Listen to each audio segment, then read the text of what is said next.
예. 네, 여러분 안녕하세요. 오늘 사랑과 공의 하나님 6과 하나님의 공의로운 사랑. 어떻게 보면 맨날 비슷한 주제가 계속 이렇게 겹치가는 것 같은데, 예. 근데 하나님의 공의로운 사랑. 사랑은 사랑인데 공의가 오늘 강조됩니다. 제목으로 리얼 교가 토의 시작하겠습니다. 예레미야 9장 24절 서윤석 청년 읽어주십시오. 사랑하는 자는 이것으로 자랑할지니 곧 명철하여 나를 아는 것과 나 여호와는 사랑과 정의와 공의를 땅에 행하는 자인 줄을 깨닫는 것이라. 나는 이 일을 기뻐하노라. 여호와님의 말씀이니라. 예, 아멘. 우리가 성경을 하나님을 연구할 때에 결국 우리가 깨닫고 알아야 될 것은 하나님은 사랑과 정의와 공의를 실제로 행하는 분인 것을 깨닫게 될 때 그게 신앙이라는 것입니다. 그래서 오늘 그분의 사랑과 공의에 대해서 이야기하겠습니다. 일요일입니다. 사랑과 공의. 제가 이제 예전에 읽었던 책에서 그냥 발췌해서 한 건데 마이클 샌델 교수의 정의란 무엇인가 이 책의 서두에서 그 두꺼운 책을 쓰겠다고 이렇게 화두를 던져가지고 거기서 아주 다단하게 그냥 이렇게 풀어가더라고요. 결국 음, 책을 다 읽어보면 정의가 뭔지 정의도 못하고 그냥 끝나긴 했지만, 음, 예, 본인도 모르는 거예요, 결국은. 책의 결론은 복잡한 모든 철학의 모든 이야기를 다 한 다음에, 다양한 관점을 나눈 다음에, 그러니 우리가 이렇게 알아가야 되지 않겠습니까? 뭐 이렇게 끝나는 거예요, 말하자면. 음. 자기도 답을 찾지 못하는 화두를 던진 건데, 그 화두를 던질 때에 요 이야기를 던졌어요. 트롤리 딜레마라고 하는 유명한 철학적 난제를 갖고 와서 거기 던져놓고 시작했는데, 거기에 있는 내용입니다. 여러분, 브레이크가 망가진 광차가, 그러니까 뭐 이렇게 석탄 같은 거 나르는 운반차가 선로를 따라 달려오고 있는데, 그 선로의 끝에는 5명의 인부가 작업을 하고 있었는데, 그게 망가졌어요. 그래서 망가져가지고 브레이크가 안 먹고 그냥 막 달리고 있는데, 마침 여러분이 그것을 선로 밖에서 봤어. 그리고 여러분이 마침 선로 이렇게 전환하는 거 있잖아요. 노선 변환하는 거. 그 레버가 있는 자리에 있었어요. 그래서 그 레버를 돌리면은 선로가 딱 변하면서 그 5사람을 치지 않고 옆으로 딱 지나갈 거예요. 다른 노선으로. 근데 보니까 그 다른 노선에도 보니까 작업자가 있었던 거예요. 근데 거기에는 한 명이 작업하고 있었어요. 자, 이럴 때 여러분들은 어떻게 선택하시겠습니까? 이런 질문이죠. 그죠? 예, 우리 뭐 이다혜 성도부터 한번 들어보겠습니다. 뭐가 정의로운 선택일까? 할 수 있는 게 두 가지 선택지뿐이라면 한 명 죽는 거 선택해야죠. 음, 그 다음 다른 사람 조승 기사님 없구나. 서현석 청년. 네, 이런 질문 볼 때마다 늘 생각하는 건데요. 네. 다 살릴 수 있는 길은 없어요? 그거를 이제 철학자들이 이런 질문을 할 때는 네, 양자택일을 강요하죠. 네. 이게 의미가 있는 질문과 대답인가 싶긴 하지만, 그러니까 지금 자유롭게 저 대답하시면 돼요. 네, 지금 저분들하고 얘기할 수도 없는 상황인 거잖아요. 뭐 그렇다고 가정하고 이 질문 던지더라고요. 그래서 이거 물어보고자 하는 것에 대한 답변은 명확한 것 같은데요. 이게 그 5명을 살리고 최대한 많은 좋은 결과를 남길 것인가? 아니면은 내가 저거에 개입해서 살인마가 되는 죄책감을 뭐 어떻게 감당해야 되는 것인가? 뭐 이런 내용들이잖아요. 네, 요 질문에서 사람들이 대답을 하면 또 조금씩 상황을 변경시키면서 자꾸 코너로 몰아가더라고요, 보니까. 네. 그러면은 저는 모르겠습니다. 근데 일단은 저 상황에 대해서 그냥 이해할 수 있는 사람이 피해를 보게 할 것 같은데요.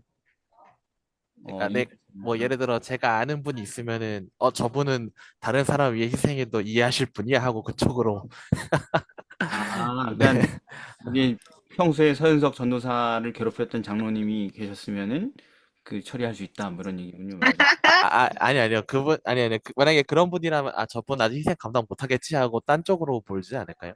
아, 그분을 살리기 위해서 5명을 죽인다? 네, 뭐 그러지 않을까요? 위한 5명을? 네. 그러니까 저 희생에 이해할 수 있을 것 같은 사람에게 아마 희생해 주셔야겠습니다라는 방향을 제시하지 않을까 생각합니다. 아, 예. 뭐 하여튼 좋은 대답이었습니다. 김진수 사모님. 지금 이제 명절이잖아요.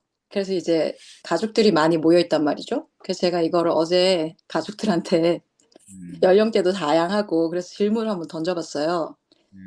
일단 저희 엄마는 뭐라고 그러셨냐면은 음, 한 명 쪽으로 이제 그 레버를 당길 거라고 이제 한 명 있는 쪽으로 음, 전환할 거라고. 그래서 네. 제가 질문을 바꿔서 해봤거든요.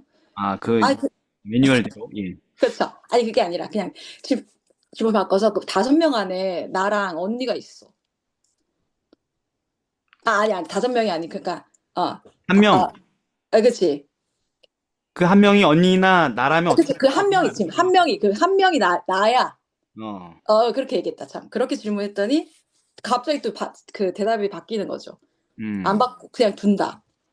그렇 그거였고요. 그다음에 이제 또 20대 이제 우리 조카들한테는 네. 그러니까 레버를 당기지 않는다. 그냥 데스티니. 그냥 그 전차는 계속 직진을 하던 거였어. 그 음. 운명이야. 그냥 직진을 음. 하는 거였고 거기서 굳이 레버를 당겨서 그들의 운명이 정해진 운명을 피해가지 않을 거다. 약간 이런 식으로. 왜 이게 그래요? 왜냐하면은 그거는 자기가 책임져야 될 일이기 때문에 그렇겠죠? 어 그렇겠죠. 그러니까 레버를 당기는 것은 음, 레버를 안 당기면은 그냥 그게 정해진 운명대로 사고가 나는 거지만 그렇죠. 내가 레버를 당기는 건 저 사람을 죽이는 거기 때문에 한 명이든 몇 명이든 간에 그쵸. 그 그쵸. 다음에서 나는 자유롭고 싶다 이렇게 대답했다는 거잖아요. 맞아. 전차를 운전하는 그 사람의 선택이 네. 딸린 거니까. 예, 네. 그렇게도 대답을 했어요. 그래서, 네. 그래서 저는 제 입장은 네. 그래서 이제 그런 여러 가지 경우가 이제 그렇게 대답을 하는데 네. 아마도 이 그 트롤리 딜레마에 대한 어떤 질문에 수많은 하버드생 그 학생들이 90에서 95%가 다혜와 똑같은 대답을 했단 말이죠. 네. 근데 저는 그 대답이 더 마음에 들더라고. 데스티니. 그냥 아, 하던 대로 그러니까 가라. 그거는 어쩔 수 없었다. 네, 저는 그렇게 음. 선택을 하고 싶었어요.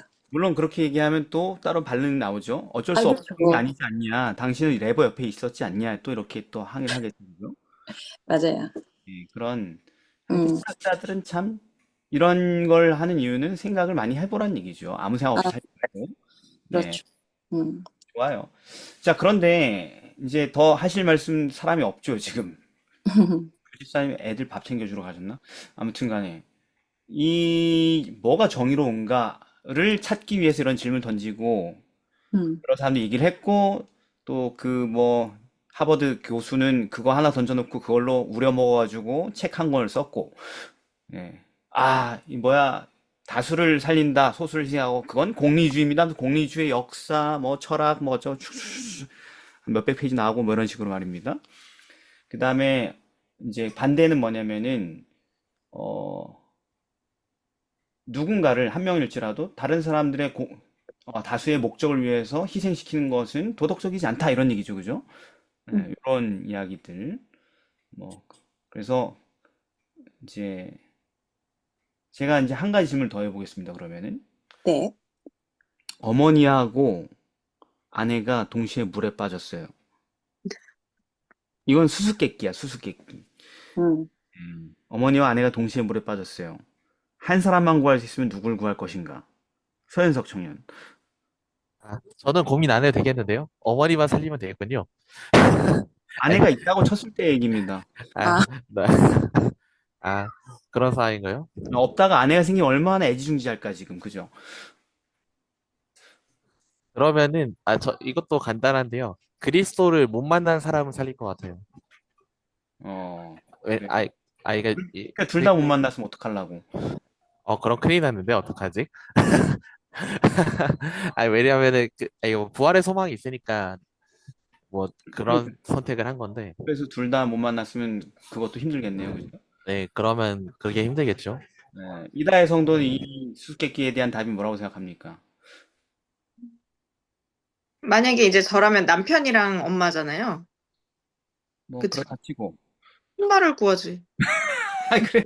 바꿔야 돼. 조건을. 그럼 엄마랑 윤우. 엄마랑 윤우? 음. 그렇게 얘기해야 되겠네. 아, 이거 안 돼. 이거 방송 나가면 엄마 힘들어지고 그러니까 이거 대답 노 코멘트. 오케이. 음. 자, 대답을 했고, 김진수 사모님은 저는 일단 구할 능력이 없고 일단 같이 빠져 죽을 것 같아가지고 안 될 것 한 같아요. 명을 구할 수 있다라는 전제가 달렸잖아요. 정말 어렵다. 수수께끼. 어휴, 수수께끼요? 수수께끼는 뭐지? 어쩔 때 수수께끼죠? 수수께끼는 이런 거잖아요. 스핑크스가 아침에는 다리가 4개고 점심 때는 2개인데 밤에는 3개가 되는 게 뭘까? 이렇게 하면 사람 이렇게 대답하잖아요. 그죠? 이거 수수께끼라고. 어렵다. 정말 어려운데? 아들을 구하겠지 뭐. 아이, 우리 센스. 센스. 없어. 노센스. 수수께끼라는 없어. 느낌이야, 수수께끼. 몰라. 수수께끼의 답은 네. 침묵이랍니다. 침묵. 아, 침묵. 그죠? 이해되죠? 그죠? 공감이 되죠? 무슨 말인지. 네. 그게 그렇게 쉽게 선택할 수 있는 문제냐? 그리고 선택해놓고 거기에 대해서 합리화할 수 있는 문제냐? 이거죠, 말하자면. 나 같은 뭐 어머니를 구하겠습니다. 어머니는 나를 낳아주셨고 아내는 다시 구할 수 있지만은 없어도 또 재혼할 수 있지만은 뭐 이렇게 대답하겠지, 말하자면. 예. 그런데 또 어떤 사람은 전 아내를 구하겠습니다. 뭐 어쩌저저저 저렇게 대답을 하겠죠, 그죠? 네네. 근데 이 수수께끼의 답은 침묵입니다. 침묵. 아까 저, 윤석이가 말을 잘했어요, 되게. 어떤 맹점을 잘 짚었어요, 말하자면. 그래서 다시 아까 트롤리 딜레마로 가서 그 최대 다수의 최대 행복을 뭐라고 합니까? 철학에서 공리주의라고 그러잖아요.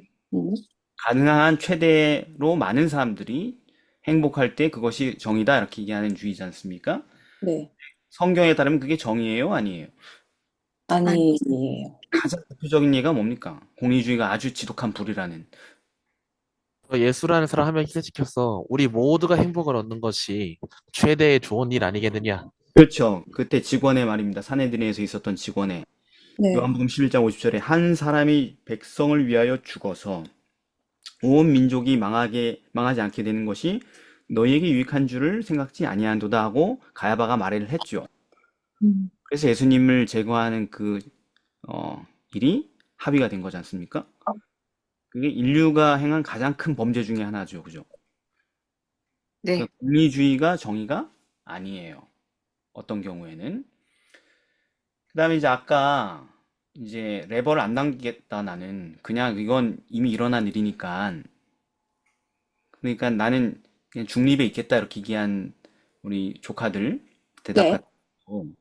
사모님도 그렇게 대답하셨었죠, 참. 네. 그것도 적극적인 어떤 범죄 행위를 하지 않은 거잖아요, 나는. 네네. 그래도 아주 지독한 불의가 되는 경우가 성경에 있죠. 음, 아, 엘리제 사장? 엘리 제사장, 그것도 맞는 얘기고, 더 대표적인 얘기가 여리고로 가는 길에 강도 만난 사람 이야기. 아, 예. 그 불쌍한 사람을 쳐 죽일 정도로, 어?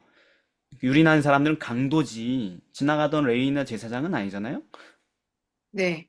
음, 그런데 그들이 어떻게 했어요? 보고 그냥 지나갔죠.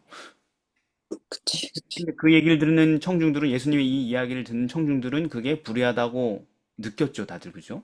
네. 그들과 대조해서 의로운 게 뭐였나? 사마리아 사람은 그 사람을 위하여서 자기를 희생하여서 그 사람을 구해냈다 이야기지 않습니까? 그죠?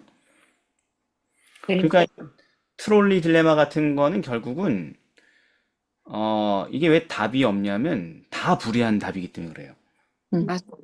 이해되시죠? 무슨 얘기인지.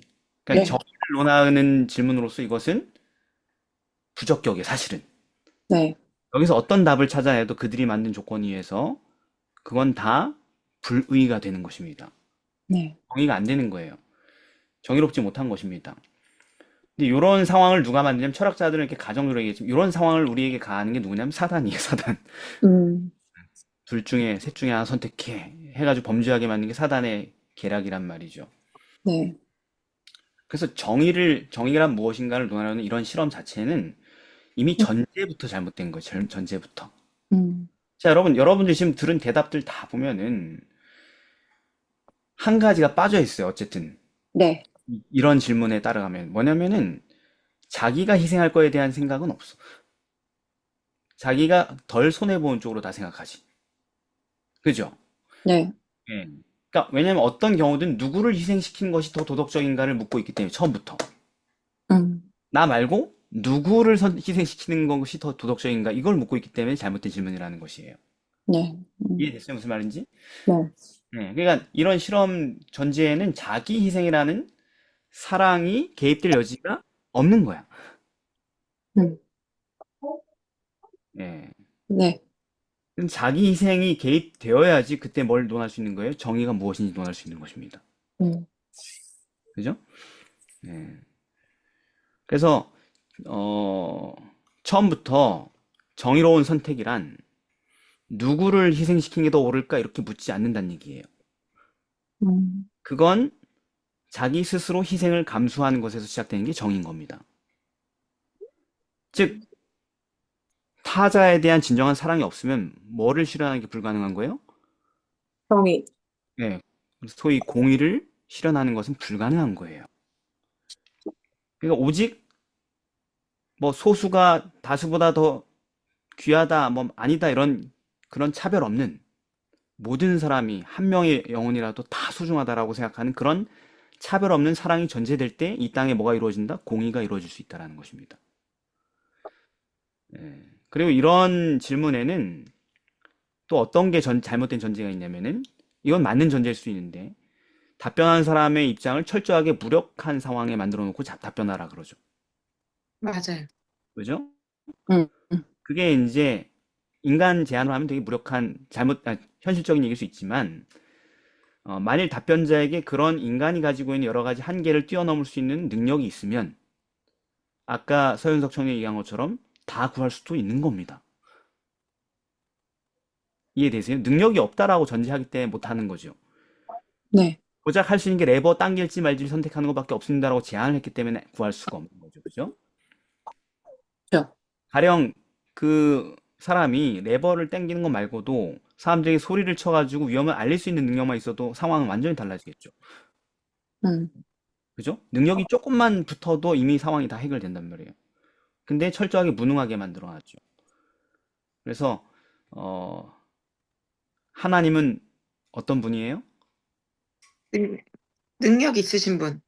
이런 능력을, 그러니까 이런 인간이 가할 수 있는 제약을 초월할 수 있는 능력을 다 완전히 갖추신 분이에요. 그죠? 네. 그리고 뿐만 아니라 아까 얘기한 뭘 갖고 계신 분이에요? 희생, 자기 사랑, 자비와 사랑. 자기 희생적 사랑을 소유하고 계신 분이죠. 네.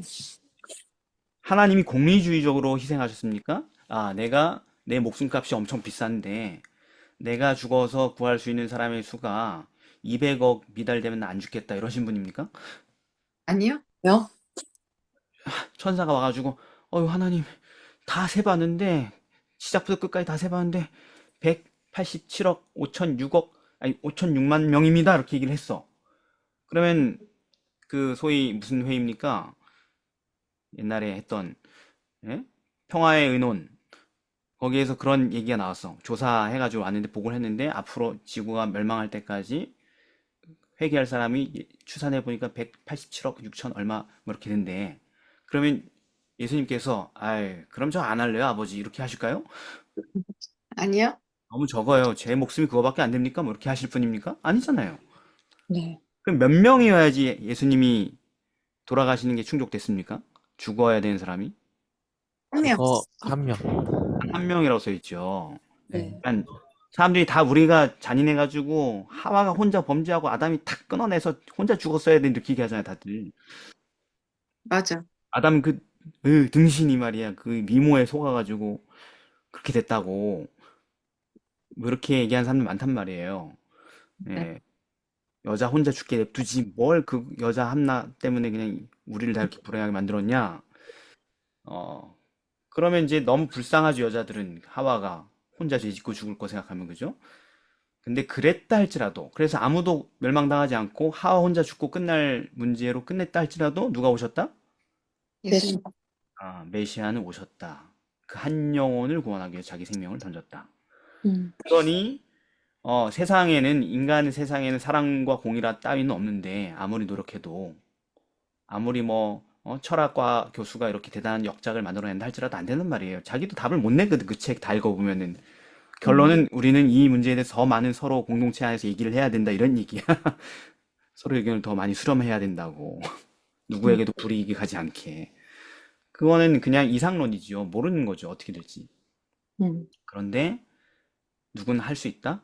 하나님은 사랑과 공의를 둘 다 이룰 수 있는 분이다. 왜냐하면 사랑이기 때문에 공의를 행할 수 있다라는 것입니다. 음, 자, 그러면 그래서 이제 성경에 보면은 시편 85편 같은 데 보면은 긍휼과 진리가 같이 만나고 의와 화평이 서로 입맞추었다. 이게 불가능한 일인데 원래 사랑과 정의는 모순을 자꾸 만들어내잖아요. 네. 내가 얘를 용서하려고 그러는데 얘를 용서하면은 얘가 지은 범죄로 피해받은 사람들은 너무 억울해. 뭐 이런 개념이잖아, 항상. 음, 예, 그런데 하나님의 지혜와 능력 안에서 이 사랑과 공의가 서로 입을 맞췄다 이런 얘기입니다.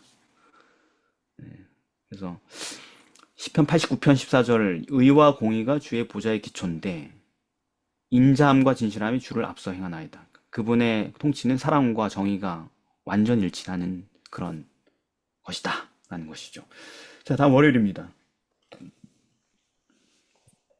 전적으로 선하고 의로우신 하나님. 자, 여러분 어떤 사람이 정말 이거는 주워 담을 수 없는 큰 범죄를 저질렀습니다. 정말 많은 억울한 피해자들이 생겼고 이미 저질러졌어. 피해자들의 상실과 고통은 이루 다 말할 수가 없어. 우리가 위로할 수 없어. 이런 범죄자를 다룰 때 이런 재판은 어떤 판사에게 맡겨야 제대로 집행이 올바르게 판단이 나올까요? 음, 자, 이런 문제는 우리 실존적인 문제예요. 현실에서 늘 일어나는 문제입니다. 맞아요. 얼마 전에 제가 뉴스를 봤는데 어떤 아버지가 법원을 향하여서 울부짖으면서 막 통곡하는 뭐 그런 장면이 나왔어요. 그래서 괴로워하고 고통스러워하고 막 음, 자기 딸을 뭐 정확한 내용 기억이 안 나는데 자기 딸을 성폭행했나? 뭐 이래 가지고 그 딸이 결국은 뭐 정신적 충격에 지능이 사라지고 5세 수준 이하로 돌아가고 충격을 감당하지 못해서 치료를 해가지고 정신을 좀 회복시켜 놨더니 자살을 해버렸어. 그런 음, 그 얘기는 잘 모르겠는데 하여튼 그런데 법원이 아주 솜방망이 처벌을 했다. 음, 이런 일 되게 많잖아요, 우리나라에. 음. 뭐 이런 것처럼 이런 경우에는 어떤 판사에게 맡겨야지 제대로 이 판결을 할 수 있을까요? 이다혜 성도? 저는 어, 가해자와 피해자에게 동일한 텐션으로 연결돼 있는 이해관계자가 판사거나, 아, 이쪽에서도 그러니까 이제 가해자가 내가 친한 지인 음, 가족이고 음, 피해자들은 내 뭐 계모임이고 뭐 이런 식으로. 예. 뭐 그런 식으로라던가. 근데 그런 일은 현실에 있을 수가 없는데, 그러니까 그나마 이제 인간 세상에서 가장 형평성 있게 만약에 그런 일을 해결을 한다고 하면, 음, 그러니까 내가 딱 어느 사람 입장에서만 편이 될 수 있는 그런 판사가 아니라, 아니면 음, 둘 다 일면식이 없어갖고, 두 집단에게 아무런 네, 이게 없다. 이해관계가 없는 그런 판사거나, 그런, 어. 그런 게 좀 그나마 제일 낫지 않을까. 근데 이다혜 성도가 아까 먼저 얘기를 해버렸잖아요. 현실에서는 다 그렇다고 대부분 판사가 이쪽도 모르고 저쪽도 모르는 게 현실이라고 아까 얘기하지 않았습니까? 그렇죠. 그래서 둘 다 상관없는 일면식 없는 판사가 그나마 판결을 해야지 공정해지지 않을까요? 그런데 현실에서 늘 그런 판사들이 대부분 판결을 하는데 공정하지 못하니까 되게 비극인 거죠. 김진수 사모님 답변 들어보겠습니다. 어, 저는 약간 살짝 이 포커스를 좀 감성적인 면으로다가 제가 또 살펴봤는데 네, 최근에 이제 뉴스가 나왔는데 그 뉴스를 보니까 아버지를 살해한 혐의로 무기징역을 확정을 받고 복역 중이던 김신혜 씨라는 그 네, 여성이 있었어요. 25년 만에 그러니까 무죄 판결을 받고 석방을 했죠. 그러니까 23살에 감옥에 들어가서 예, 48살이 되기까지 네. 살았던 거예요. 근데 그래서 제가 그 여자의 삶을 누가 보상해 줄 건가 그 시간 동안 예, 한결같이 그녀는 무죄를 주장을 했고 예, 그리고 그랬는데 그녀의 목소리를 좀 더 판사가 귀 기울이고 들어줬다면 어땠을까? 그러니까 음, 당연히 판사는 불의가 없고 공정해야 되고 정직해야 하지만 음, 만약에 이 사건을 다뤘던 판사가 진짜 진실을 볼 수 있었던 사람이었다면 또는 그녀의 주장에 정말 한결같이 자기가 무죄라고 주장했던 그 주장에 조금 더 관심과 귀를 줄 수 있던 사람이었으면 그러니까 그런 생각을 했고 그래서 근데 참 의아했던 건 그녀가 자기가 이제 석방돼서 나왔을 때 나 같았으면 너무 그 지내온 숱한 세월이 억울해서 막 그 세월 돌려달라고 호소하고 막 울고불고 했을 것 같은데 그게 아니었고 나는 이제 자유의 몸이 되었다고 기뻐했고 그녀의 동생은 재판부에 감사를 드린다며 눈물을 흘렸다.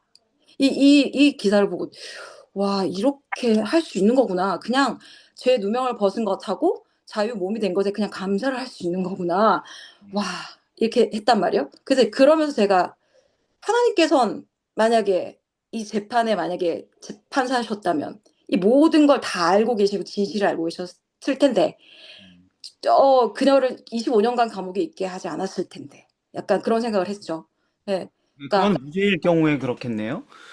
어 그렇죠. 근데 그 무죄일 경우 그렇죠. 저는 맞아요. 유죄일 경우를 얘기했습니다. 돌이키기 힘든 큰 범죄가 저질러졌다. 이 유죄를 전제했어요, 저는.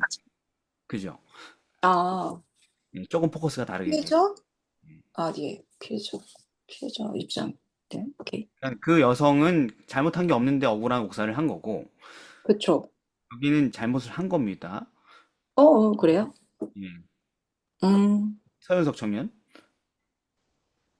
사실 문장으로 만들기는 되게 쉬운 것 같거든요. 음, 정의로운 판사에게 맡기면 됩니다. 이렇게 말 한마디로 끝나겠지만. 네, 근데 좀 여러 가지로 좀 고민되긴 하더라고요, 사실은.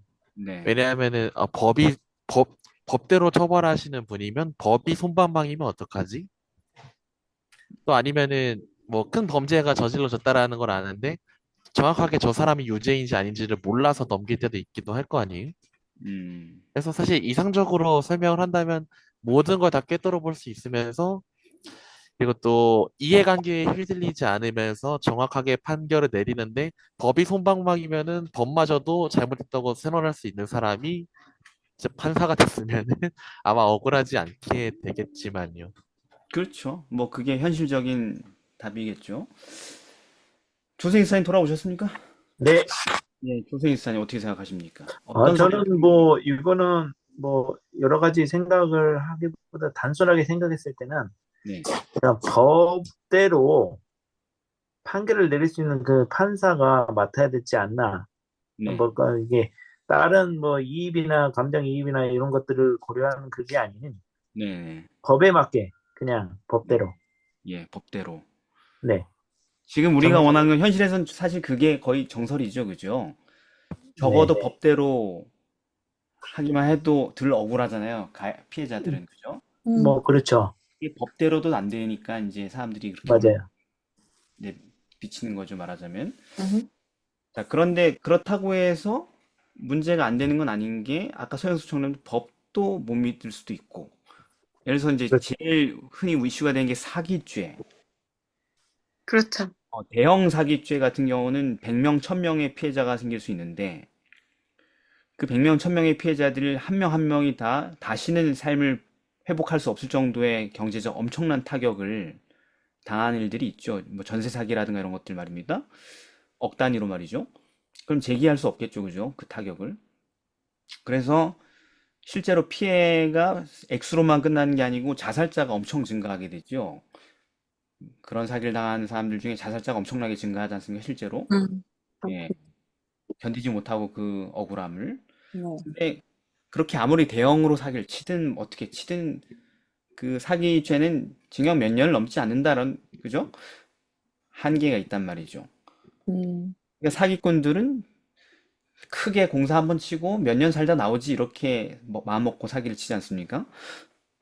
자산을 네. 그대로 빼돌린 다음에 그러면 이제 투자할 만한 가치가 있으니까 몇 년 뭐 깜빵에서 운동도 좀 하고 책도 읽고 그렇게 좀 쉬다가 노후를 보내야지 하고 그렇게 할 수도 있지 않습니까?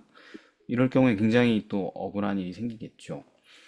맞아요. 그래서 사실은 이제 피해자들이 피해자들의 아버지가 재판관이라면 뭐 아주 엄정한 처벌을 하겠죠.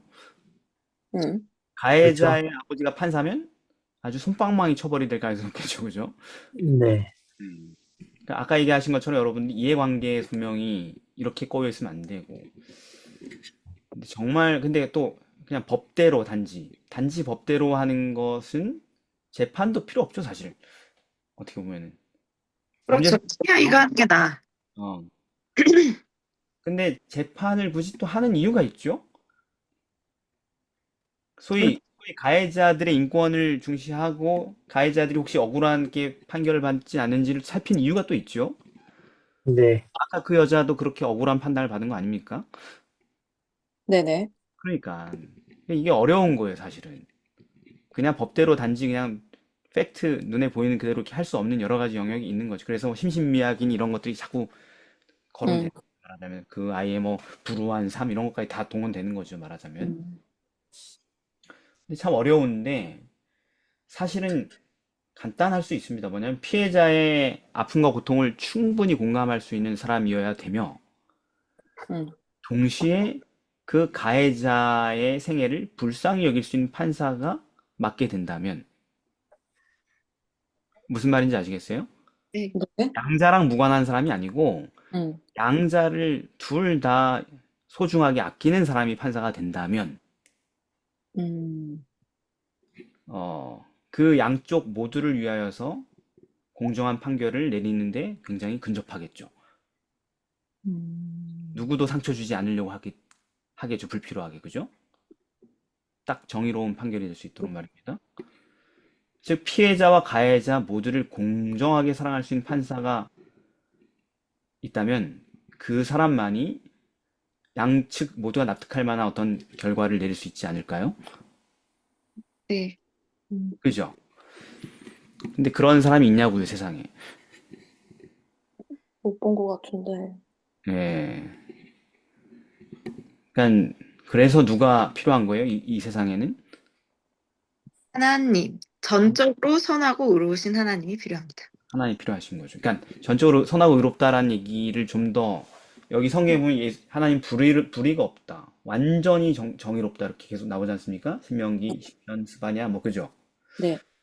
그래서 시편 9절, 7절 보면은 심판을 위하여 보좌를 예비하셨는데 시편 9편 7절, 8절에 보면 공의로 세계를 심판하십니다. 전 세계의 모든 소송권들을 네. 하나님은 공의로 심판을 하신대요. 진짜 법대로 정의롭게. 그리고 정직으로 누구에게? 만민에게. 여기 만민에게 포함된 게 누구예요? 간천사들. 아니, 천사들 빼고 어, 만민이라는 표현에 들어있는 게 아까 법정에서 만난 누구누구를 다 포함하는 가해자. 가- 모든 피해자에게 이런 뜻일 것처럼 보이지만 음. 만민이잖아요. 네. 피해자가 네. 누구도 있는 거예요? 가해자. 그러니까 만민에게 심판 행하신다는 얘기 뭐냐면 음. 정직으로 피해자, 가해자 모두에게 재판을 행하신다는 얘기죠. 음. 그죠? 네. 좀 더 풀어 쓴 게 시편 145편인데 여호와께서는 9절 만유를 어떻게 대하셔요? 선대하시 선대. 만유 안에 뭐가 들어가요? 가해자, 피해자. 가해자, 피해자 다 들어가요. 네. 악한 음. 자와 억울한 일 당한 자 다 포함되는 것입니다. 네. 그래서 그 지으신 모든 것에 긍휼을 베푸신다. 피해자, 가해자 모두에게 긍휼을 베푸신다는 얘기예요. 음. 예. 그래서 여호와의 주의 지으신 모든 것이 주께 감사하며 성도가 송축합니다. 이렇게 얘기를 하는 것이죠. 죄 지은 자도 죄의 피해를 받은 모든 사람들이 그분의 판단에 감사하고 송축한다는 얘기예요. 왜냐하면 모두가 다 그분의 긍휼을 보았기 때문에 그 판단에서. 음. 그래서 여호와 14절에 여호와께서는 모든 넘어지는 자를 여기 또 누가 포함돼요? 모든 가해자, 피해자. 그렇죠. 붙드시며 음. 양쪽을 다 신경 쓰고 붙드셔. 비굴한 자를 일으키시는 도다. 그리고 17절에 보면은 여호와께서는 그 모든 행위에 의로우셔요. 왜 음, 의로우신지 알겠죠, 이제. 음, 예. 어느 쪽으로 한쪽으로 치우친 판결을 내린 적이 없어요. 왜냐하면 음, 항상 어떤 대상이든 사랑으로 대하셨기 때문에. 그 사람을 가장 사랑하는 마음으로 모든 일을 행하셨기 때문에 의로우시고, 그 모든 행사에 뭐 하시다? 은혜로우시다. 은혜로우시다. 그 피해를 당한 아픈 사람들에게도 은혜가 되고, 그분의 판단이. 음, 그리고 가해를 한 악한 죄인에게도 은혜롭다는 얘기죠. 그래서 음, 그분의 심판은 모두가 납득할 만한 판단이 될 것이다. 음. 라는 얘기입니다. 네, 제 의도가 무슨 말인지 이해하시겠죠? 네. 그래서 실제로 지구 역사가 그렇게 재판이 진행되고 있고, 그렇게 판결이 다 끝나게 될 거예요. 음, 성경을 보면은 마지막 때 최후의 모든 재판이 끝나고 모든 게 선악에 따라서 처벌되고 죽을 자가 죽고 살 자가 살고 이런 모든 것이 이루어질 때에 그 판단이 이건 정의롭지 못해 하고 대든 사람이 있어요, 없어요? 없어요. 예. 성경 전체에서 인류 전 역사에서 최종 판결이 내릴 때 계시록 끝에 가보면 심지어 멸망당하는 사단과 그 악인들도 하나님의 정의 앞에 승복한다 라고 끝나는 것입니다. 마귀조차도 마귀가 불못에 들어가면서도 이건 억울해 하면서 죽지 않는다는 얘기예요. 예. 당신의 판결이 의롭습니다 하고 굴복한다는 얘기입니다. 죽으면서도. 그게 누구라는 거예요? 그게 하나님이십니다. 우리 하나님이시 그런 분이에요. 좋으시겠네요, 다들. 좋죠. 그런 네, 분이 여러분의 운명을 쥐고 있다니. 예, 소연섭 집 성현 뭐라고요? 네, 좋습니다. 아, 좋대요. 예, 좋아요. 화요일로 넘어가겠습니다. 변함없으신 하나님. 근데 어쨌든 아까 살펴본 것처럼 안타깝게도 이 세상에는 되게 불의한 재판이 빈번히 발생하죠. 그렇지 네. 않습니까? 아닌가요? 제가 너무 사법부를 불신하고. 아니요. 너무 많이 발생합니다. 지금도 우리나라 지금 뭐 세상 돌아가는 뉴스도 다 그 문제죠. 이게 불의하다, 정의롭다 이러면서 맨날 싸우지 않습니까? 그죠? 그렇죠. 예. 이유가 뭘까요? 왜 그렇게 철저하게 훈련받은 독립기관으로서의 그 사법부가 왜 이렇게 불이한 재판을 이렇게 많이 할까요? 왜 그럴까요? 이유가 뭐라고 생각합니까? 한번 한 명씩 얘기해 볼까요? 김진수 사모님.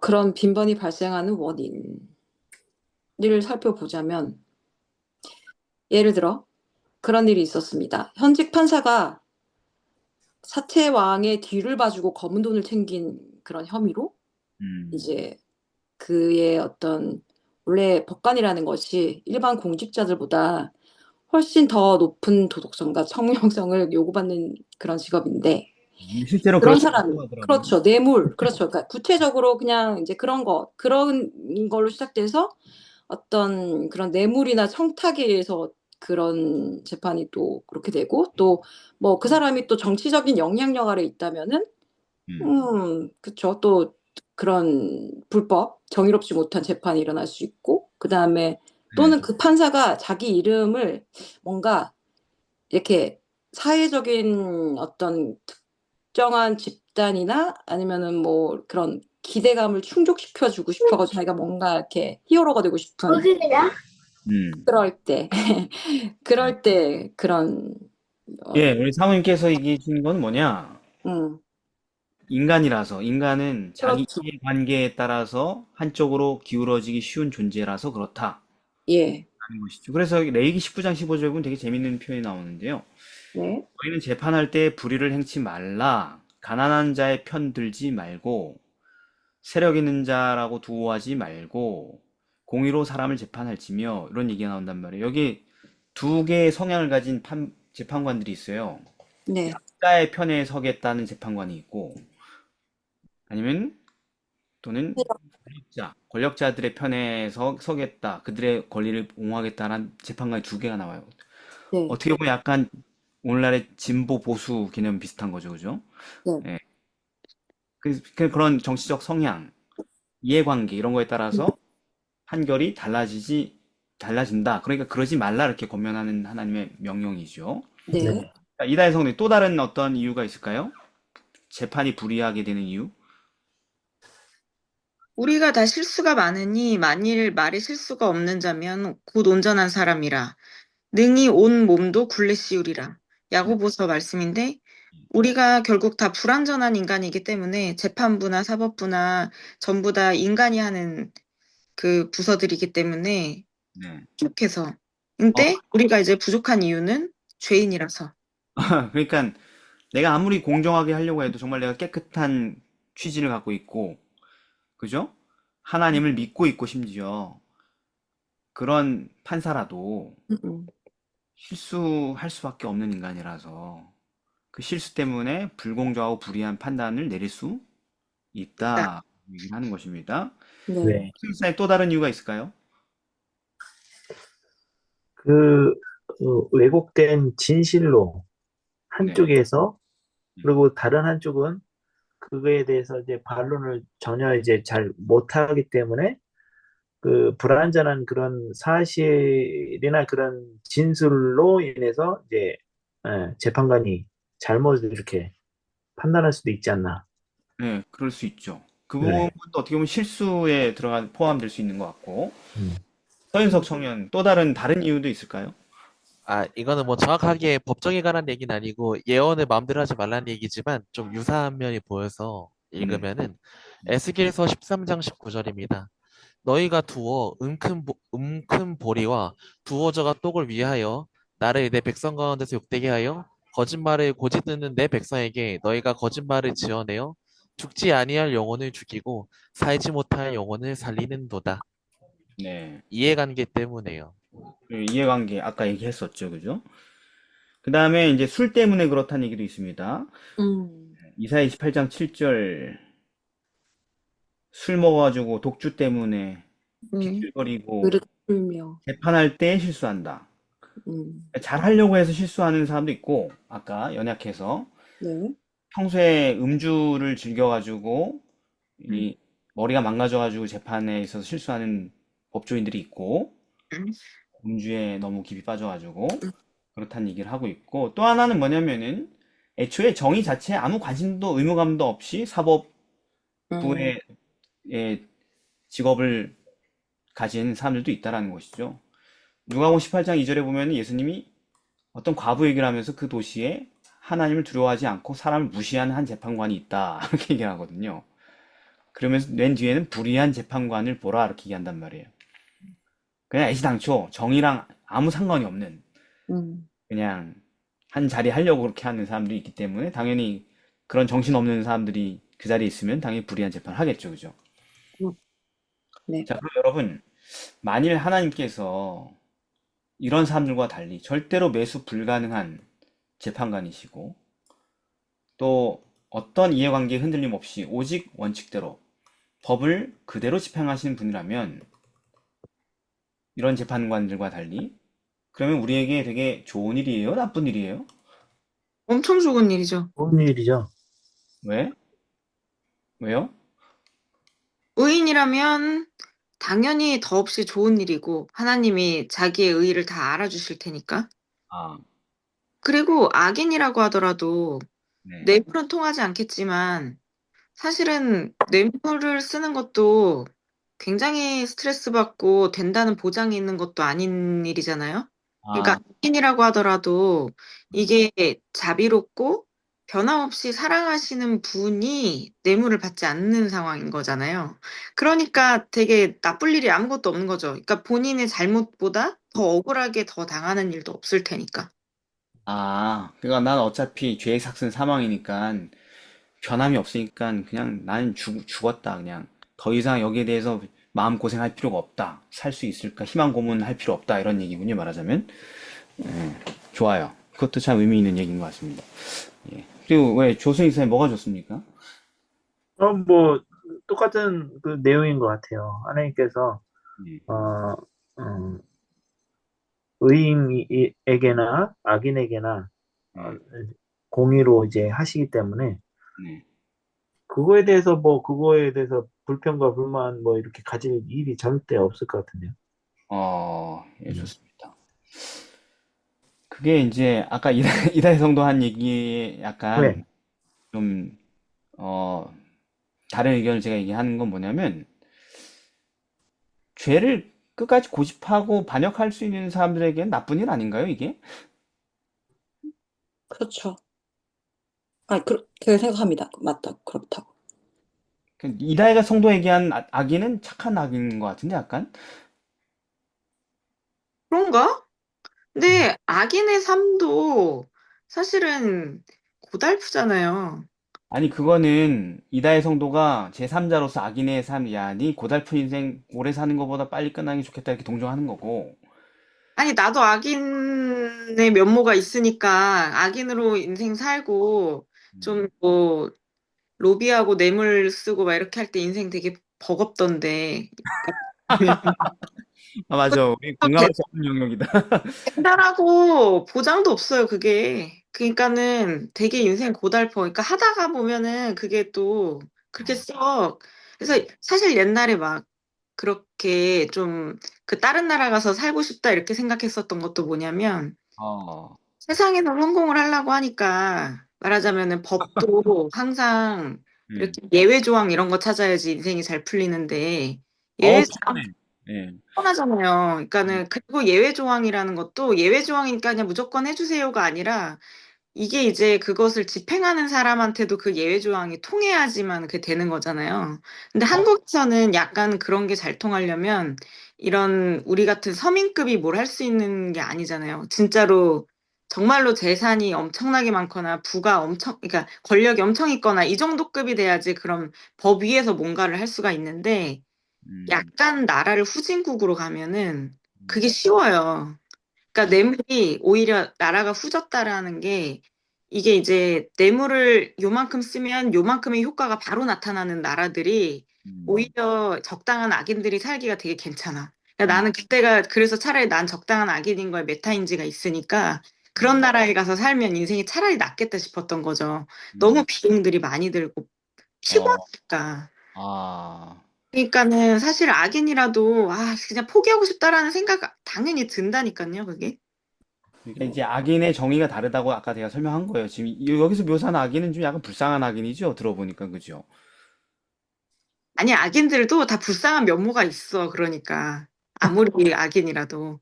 아니 그런데 그 사람은 하나님께서 어떻게 그냥 빨리 이 불의한 인생 끝내주길 바라는 악인이니까 지금 묘사하는 거는 그거는 좀 벌써 정신이 좀 성숙하기 시작한 악인이고 정신 들기 시작한 악인이고 성경에 보면 그런 악인들 별로 없잖아요. 예수님의 대적들이 바리새인들이 사두개인들이 제사장들이 그런 마인드로 살았나요? 아니요? 아니요. 피곤해.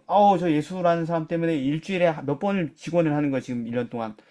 맨날 안건이 어떻게 죽일까 하고 막, 너무 피곤해. 제발 이제 그만하고 싶다. 막 이렇게 하면서 막 지쳐서 막 이러는 사람들 없잖아요, 거기 보면은. 온 아니죠. 열정을 다해 죽이려고 하셨죠. 자기 목적을. 예. 그러니까 그런 사람들에게는 좋은 일이 나쁜 일이에요. 매우 나쁜 나쁜 일이 일이죠. 있죠. 나쁜 일이잖아요. 왜냐면, 네. 아니, 모르나? 여러분, 계시록 공부했잖아요. 계시록에 보면은 예수님 큰일 시험할 났다. 때 악인들이 뭐라 그래요? 아유, 나 너무 피곤하게 살았는데, 이렇게 오셔서 제 인생 끝내주셔서 너무 감사합니다. 이런 사람이 있어요? 아니요. 내 모습 엄청 잘, 가려줘. 큰일 났다. 예수님 왔다고 한탄하고 울고 막 그러죠. 막 난리 나. 산들아, 뭐 바위야, 내 머리 위로 쏟아져라. 뭐 막 그렇게 난리 나잖아요. 그죠? 응. 그러니까 너무 싫어하잖아요. 예수님 시험. 나중에는 그렇게 알잖아. 나중에는 그나마 하나님이 재판하시니까 나았다 싶지. 근데 나중에 뭘 아는 거는 그 사람들이 언제 하냐면은 삼림 때 최종 소멸 당하기 직전 그때 다 알잖아요. 그죠? 네. 그때라도 억울하진 않잖아. 그거야 최종적으로 그런데 그 사람들은 그 미래를 보지는 못하죠. 그죠? 네. 아, 그러니까 우리 다혜 성도가 얘기한 것처럼 하나님이 뇌물이 먹히는 좀 서로 좀 비벼볼 수 있는 그런 재판관이길 바라겠죠, 다들. 아, 예, 돈이 제가 엄청 많거든요, 하나님? 헌금을 한 1,000억 하면 좀 저 면제해 주시겠어요? 이렇게 하고 싶은 사람 많겠죠, 그죠? 예, 그런데 그게 안 된다. 그러니까 나쁜 일이죠. 근데 이제 죄가 피곤하고, 아까 얘기한 것처럼, 이달성을, 이렇게 사는 게 피곤하고 악한 세상에서, 그걸 뉘우치고 그걸 버리고 싶은 사람들에게는 이게 좋은 일이라는 것입니다. 음, 예, 이 사실이. 아, 그러니까 만약에 다 양자가 다 좋아하면 하나님 왜 이렇게 반대를 받나요? 이 세상에서. 잠깐 좋아하지 않으니까 그러죠. 어, 그죠? 좋아하지 않으니까. 그래서 어떤 사람이 좋고 어떤 사람이 나쁠 수밖에 없겠죠. 그분이 그런 분이라면. 음, 불가능한 재판관이라면. 매수가 안 되는데, 매수를 해야 되는데 나는. 왜? 그분은 어떤 경우에도 원칙대로 법을 집행하실 것인데, 그 원칙이 뭐냐? 죄의 삭은 사망이다. 하지만 회개하는 자에게는 용서가 허락된다. 이게 일관된 약속이기 때문에 그런 것입니다. 음, 그럼 이게 악인에게도 좋다고 할까요? 안 좋아해, 그 사람들은. 음, 왜? 네. 그냥 회개하지 않아도 안 돼요? 이거거든. 음, 회개하지 않고 그냥 어떻게 안 됩니까? 한 1,000억으로 안 됩니까? 이게 악인들의 마인드거든요. 음, 뭐, 공감이 안 되면 말고. 그래서, 그, 말라기에서, 나 여호와는 변혁지 아니하나니, 이렇게 얘기했습니다. 하나님이. 나는 안 변한다. 분명히 알아라. 그러면서, 그런즉, 내게 돌아와라. 그리하면 나도 너에게 돌아가리라. 이게 그분이 세우신 원칙이에요. 네. 나는 안 변한다. 죄는 사망이야. 그러니 내게 돌아와. 그럼 내가 돌아가겠다. 음, 그러니까 좋은 거예요. 돌아갈 마음이 있는 사람들에겐. 음, 너무 좋은 거예요. 왜냐면 이 판사를 만나면 나에게는 사면의 기회가 반드시 주어질 수 있기 때문에. 그죠? 그래서, 이 야고보서 1장 17절에도 그분은 변함도 없고 회전하는 그림자도 없다. 그럼 좋은가 나쁜가? 좋다. 디모데후서 2장 13절 우리는 미쁨이 없을지라도 주는 일량 미쁘시니 그래서 나쁘냐 좋냐? 좋단 얘기다. 음, 디도서 1장 2절 이 영생은 거짓이 없으신 하나님이 영원한 때 전부터 약속하신 것이다. 그래서 좋다. 라는 것입니다. 음, 그래서 그분이 절대로 자기 노선을 바꾸지 않는 그런 깐깐한 재판관이라는 이 사실은 용서를 구하려고 하는 사람들에게는 정말 엄청난 희망인 거예요. 그런 깐깐한 분이 그런 원칙을 세웠기 때문에 용서를 구한 자를 용서하겠다라는. 그래서 이 바울은 히브리서에서 뭐라고 얘기하냐면 6장 10절 19절에 하나님은 약속을 기업으로 받는 자들에게 그 뜻이 변치 아니함을 충분히 나타내시려고 그 일에 맹세를 보증하셨나니 이는 하나님이 거짓말 하실 수 없는 이 두 가지 변치 못할 사실을 인하여 앞에 있는 소망을 얻으려고 피하여 가는 우리로 큰 안위를 받게 하려 하심이라. 하나님은 매수가 안 되는 변함없는 법대로 하는 원칙대로 하는 재판관이다. 그게 뭐가 된다고요? 큰 안위가 된대요. 어느 정도 안위가 되냐면 우리가 이 소망이 있는 것은 우리 같은 인생의 이런 사실은 마치 영혼의 닷과 같아서 폭풍 속에서 우린 휘저어질 수밖에 없는 닻을 내릴 수 있는 것과 같아서 튼튼하고 견고한 휘장 안에 들어가나니 라고 얘기했습니다. 근데 이게 이런 소식이 아까 모두에게 환영받는다 그래서 아니라 그랬어요.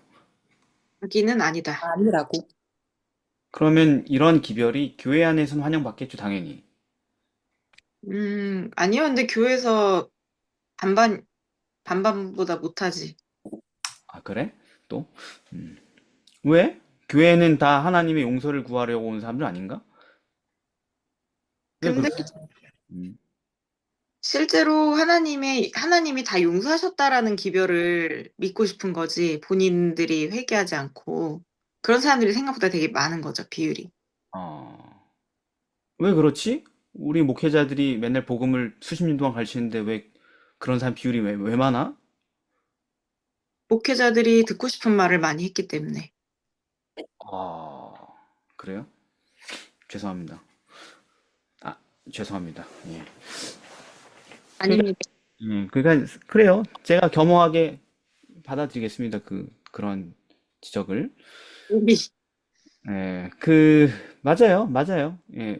희한하게 우리가 회개해야 됩니다. 그것이 우리 용서받을 수 있는 길입니다라는 얘기가 우리 재림교회 안에서도 별로 이렇게 환영받지 못하는 모양새인 것 같아요, 보니까. 심지어 이렇게 설교를 하면은 이설주의자로 찍으려고 하는 지도자들도 있는 것 같아요, 보니까.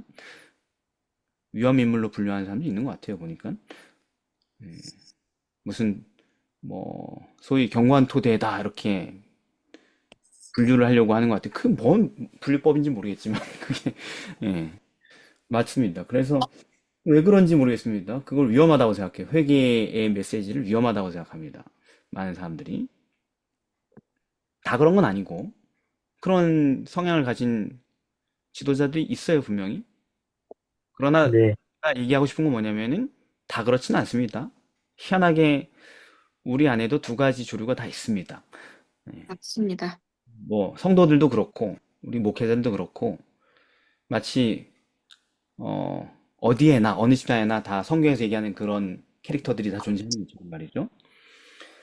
그래서, 오늘 여기서 제가 얘기하고 싶은 건 뭐냐면, 그 오해라는 거, 우리가 용서받을 수 있다는 그 사실은 우리한테 기분 나쁜 얘기가 아니고, 그럼 우리 내가 용서받지 못했다는 얘기야? 이렇게 얘기하는 약간 좀 이상하잖아요, 그게 대답이. 예. 와, 우리가 용서할 수 있어야 하면은 되게 좋은 얘기잖아요, 그죠? 그런데 음, 이걸 위험하다고 얘기하는 사람들은 이렇게 반응하는 것 같아요. 뭐야, 왜 자꾸 우리가 용서받지 못한 사람인 것처럼 얘기해? 불안하게 뭐 이렇게 얘기하는 것 같아요, 보니까. 그거야 각자가 알죠, 그죠? 각자가.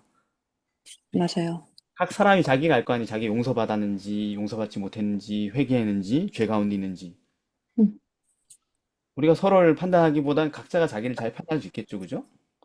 음, 어떤 특정 교리로 내 양심을 잠재우려고 하지 말고, 하나님은 법대로 하시는 분이고, 절대로 간과하지 않으시고, 음. 그분이 내세우는 원칙대로만 우리가 영혼의 안위를 받을 수 있는 거죠. 근데 내가 범죄하고 있으면서, 탐심을 갖고 있으면서, 교만하면서, 권력을 지향하면서, 하나님 우리를 다 용서했으니 그런 얘기는 하지 마세요 하면은 그거는 하나님께서 원하는 조건이 아니겠죠? 그렇죠. 죄를 회개한다는 것은 그 죄를 포기한다라는 것을 의미하니까. 근데 그걸 포기하지 않으면서도 우린 은혜로 다 구원받았다. 더 이상 이 불안한 얘기에 대해서 얘기하지 마라. 이렇게 얘기하는 것은 굉장히 뭐예요? 문제가 있죠. 네. 성경에도 이미 계속 진술되고 반복된 이야기죠. 평안하다, 안심하라. 뭐 그런 얘기의 맥락밖에 안 되는 것이겠죠? 자, 수요일입니다. 하나님의 뜻을 뜻 지키시다. 이루어지다. 음. 자, 하나님께서도 자기가 한 선택에 대해서 후회하실 때가 있습니까? 음, 그러니까 그분도 이제 난 이렇게 베팅을 했는데 이게 아니었네 하고 실수하실 때가 있을까요? 후회하고. 우리 서현석 청년? 아니 조수행 집사님 계시는 조수행 집사님 먼저. 어, 제가 봤을 때도 후회하시는 어, 단어는 나오긴 하는데, 예.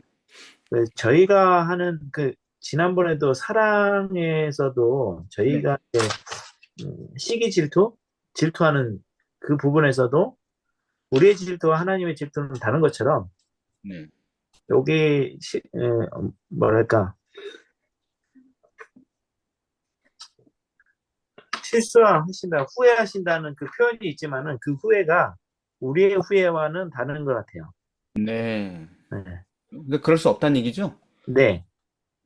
왜 여기 성경에 선포해 놨지 않습니까? 민수기 23장 19절. 하나님은 인생이 아니시니 시건치 않으시고 인자가 아니시니 후회가 없으시도다. 로마서 11장 29절. 하나님의 은사와 부르시면은 뭐가 없다? 후회하심이 없느니라. 예. 사무엘상 15장 29절. 이스라엘 지존자는 거짓이나 변개함이 없으시니 그는 누가 아니기 때문에 사람이 아니, 아니심으로 결코 변개치 않으신다. 이렇게 얘기했단 말이에요. 자, 그렇다면은 지금 아까 얘기하신 이 말씀은 뭡니까 도대체? 그 사무엘상 15장 29절에서 사무엘이 한 얘기거든요. 사울 왕을 버리겠다고 한 선고를 변개하지 않는다 이렇게 얘기했단 말이에요. 하나님께서. 그런데 그 똑같은 15장 35절에 뒤에 몇 절 뒤에 가보면은 사무엘이 죽는 날까지 사울을 다시 가서 보지 아니하였으니 이는 그가 사울을 위하여 슬퍼함이었고 여호와께서는 사울로 이스라엘 왕 삼으신 것을 후회하셨더라 이렇게 써 있단 말이에요.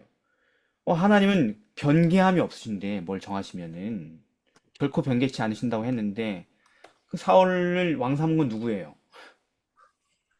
하나님. 하나님. 근데 이젠 왕 못하게 한다고 변개하신 선고라는 거잖아요, 그죠? 이게 후회하셨다 이렇게 써 있지 않습니까? 네, 말씀하십시오. 그 원어를 찾아보니까 네. 이게 이제 후회가 없으시도다라고 이야기하는 그 민수기 말씀이랑 사무엘상에서도 이스라엘 왕 삼으신 것을 후회하셨더라라고 하는 그 후회가 나함이라는 그 원어를 썼는데, 근데 이 나함이라는 말이 출애굽기 32장에 여호와께서 뜻을 돌이키사라고 하는 그 돌이키사도 나함 똑같은 걸 썼더라고요. 네, 네. 후회하자 말하자면 그러니까 후회하셨다라고 이야기를 하는 게, 그러니까 돌이키심이 없으시다라고 이야기를 하시는 건데, 어, 근데 이제 돌이키심이 없다라는 것은 하나님께서 그 말씀하신 바를 그 행하지 아니하시는 게 없다. 그러니까는 그리고 그렇게 하나님의 하신 일에 대해서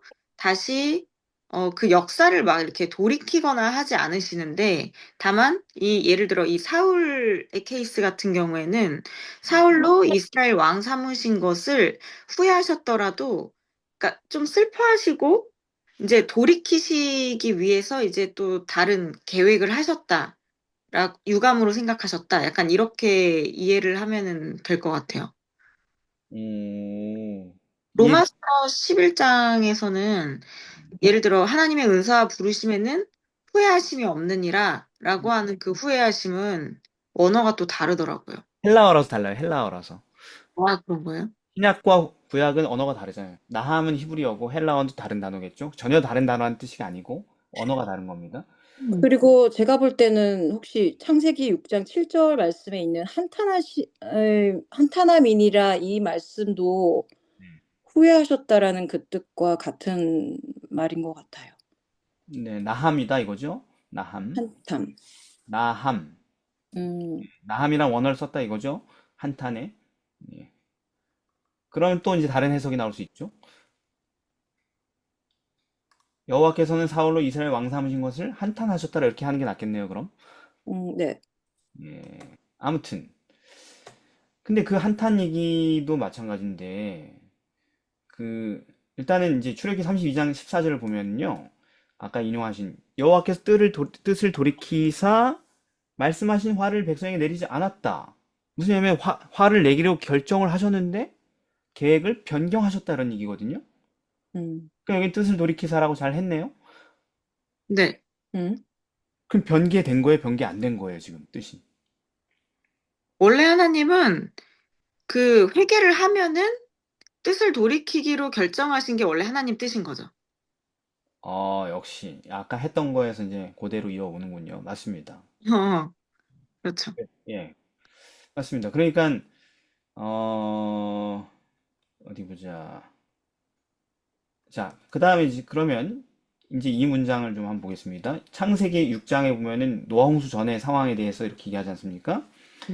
하나님이 사람의 이 모든 것이 악한 것임을 뿐임을 보시고 땅 위에 사람 지으셨음을 한탄하사 마음에 근심하시고 아 이거 괜히 지었나? 뭐 이런 것처럼 보이지 않습니까? 그죠? 아이 그래 짓지 보이죠. 말걸 그랬나? 뭐 등등. 그래서 내가 창조한 사람을 내가 다 쓸어버리겠다. 없애겠다. 이렇게 하면 더 진짜 괜히 만들었나? 이런 느낌을 보강해 주잖아요. 그죠? 네. 내가 왜 그렇게 하냐면은 내가 그것을 사람을 지었음을 한탄하기 때문이다. 후회하기 때문이다. 이런 얘기잖아요. 어떻게 해석해야 될까요? 이제 아까 이다희 성도가 뭔가 논리를 갖고 왔어요. 그걸로 이제 해석해 보세요, 이거를. 그러니까 이게 한탄하사 근심하시고 이렇게 얘기했던 게 사람들에게 계속 기회를 그동안 줬는데 이 사람들이 아무리 기회를 줘도 되돌아올 생각은 안 하고 그들의 마음에 생각에 모든 계획이 항상 악할 뿐임을 보셔서 음. 그래서 이 사람들에게 더 이상 주는 이 기회를, 회개의 기회를 거두시기로 이제 결정을 하신 거죠. 그러니까 원래 안 그러신다며 변개하심이 없다며 한번 만들었으면 끝까지 그냥 둔다며. 하나님의 뜻이 회개의 기회를 계속 주고 그 기한이 있어서 그 회개를 그때까지도 안 하면은 이제 예를 들어 선을 넘어가 버리면은 어. 이제 가는 거죠. 어, 아, 사람들이 우리가 그러는 것처럼 우리도 선 넘으면 그지. 수- 음, 한 두 가지 의미가 있을 것 같은데, 그게 한탄이라는 말이 그거를 보고 되게 슬퍼하시고 마음 아파하신다는 의미도 있는 것 같고요. 네. 그런 불순종 볼 때. 그리고 또 하나는, 하나님의 계획이 조정된다? 바뀌는 그런 돌이키심도 있는 것 같은데. 후에 그렇게 그 의미가. 그렇게 복잡하게 해석하면은 본문을 어떻게 쉽게 풀어낼 거냐는 얘기죠. 어, 사, 왕을 그래서 지었는데 그 사람들이 너무 악한 행위밖에 안 하고 고치지도 않고 하니까 이제 빠이빠이 하는 거지. 아니, 그렇게 될 줄 모르셨나요? 그럼 만들지 말지. 아니, 알지만 그래도 계속 기회를 주시고 그 기회를 주신 것에 대한 후회는 없으신 것 같아요. 기회를 주셨다는 말을 들으니까 그 생각이 나네요. 사울 왕 대신 또 다윗을 왕으로 또 세우시잖아요. 네. 그러니까 그 뜻을 돌이키시는데 그 다른 또 결과를 만들어내시는 분이 또 하나님이신 거죠. 아, 그러니까 어쨌든 변경됐네요. 그죠? 원래 사울로 가려고 그랬는데 얘는 아니었네. 새로운 애로 가네. 사울도 이제 그 회개하게 하려고 많이 노력을 하셨죠. 노력을 했는데 나중에 이제 사울이 하나님을 선택하지 않은 거죠. 여기서도 인간들이 하나님을 선택을 하지 않은 거죠. 그래서 후회가 되셨겠네. 괜히 만들었다. 괜히 세웠다. 근데 여기서는 근데 그래서 후회라고 한 건 아니잖아요. 똑같은 단어. 한탄이 속상했다라는 말도 있으니까. 아니, 근데 그게 아, 나함이에요, 전부 다. 나함도 근심하다라는 뜻이 있던데. 아, 오케이. 아, 어, 이제 좀 풀어지네. 유감으로 생각하다, 슬퍼하다 이런 뜻이 있던데. 그렇죠. 슬퍼하죠. 그러니까 나함이란 단어의 그 원뜻은 이거죠. 깊이 숨쉼, 그죠? 음, 따면서요. 어, 그러면은 우리가 이 사람이 영화처럼 앵글을 딱 잡아요. 제 얼굴이 잡혔다고 합시다. 앞뒤 맥락도 몰라. 그냥 갑자기 제가 이렇게 사무실에 혼자 와서 탁 앉아가지고 이렇게 했어. 왜 그런지 알아요? 몰라요? 몰라. 이유는 모르지. 그런데 만약에 앞에 스토리 문맥들이 딱 제공되면은 이 한숨 내쉬는 것의 의미를 해석할 수 있죠. 네. 네. 예를 들어서 뭐 자신놈이 어디 가서 사고 치고 와가지고 경찰서에 갔다 이런 소식을 듣고 제가 탁 앉아서 그렇게 하면 거기에 해석을 붙일 수 있죠, 그죠? 네. 그런 것처럼 음. 그때마다 그 해석이 번역이 달라지겠죠, 말하자면 그 단어는 네. 몇 가지 버전 옵션이 있으니까 그죠? 음. 그래서 요 단어가 어떤 문맥에 쓰이느냐 또는 주어가 누구냐에 따라서 의미가 달라지겠죠, 그죠? 음. 결국 분명히 성경은 일구이연하지 않으니까 아까 후회 안 하신다면서 하나님은 사람이 아니라면서요. 네. 사람이 네. 후회하는 것처럼 하지 않는다고 선언했잖아요, 민수기에서, 그죠? 네. 그분의 선택에 대해 후회하지 않는다 그랬잖아요. 뜻을 그렇게 정한 것에 대해서 뭐 내가 잘못했구나 이렇게 하지 않는다 그랬죠, 그죠? 네. 그러면은 결국은 근데 다른 데 후회란 단어가 나오면은 그 후회가 하나님이 하는 후회가 사람들이 하는 후회하고 전혀 다른 거구나 이렇게 할 수 있는 거죠. 네. 그죠? 음. 그러니까 그것은 뭔 차이가 있냐 결국 자기가 잘못 선택한 것에 대한 후회가 아니란 얘기예요. 음. 그럼 무슨 후회냐? 그 한숨은 그분이 잘못 선택한 것에 대한 그런 감정이 아니고 그분의 피조물이 잘못 선택하는 것에 대한 고뇌와 괴로움을 의미하는 것입니다. 음, 하나님 후회하셨다라는 얘기는 자기가 뭘 잘못 선택한 것에 대한 아픔을 표현한 게 아니고 자기가 사랑하는 그 대상이 잘못된 길을 가는 것에 대한 아픔을 표현한 게 후회하셨다라는 뜻이 되는 것입니다. 네, 이해됐습니까, 여러분? 네네. 다 맥락이 똑같네요. 질투도 그렇고. 예, 사랑, 분노, 뭐 의분 전부 다 그죠?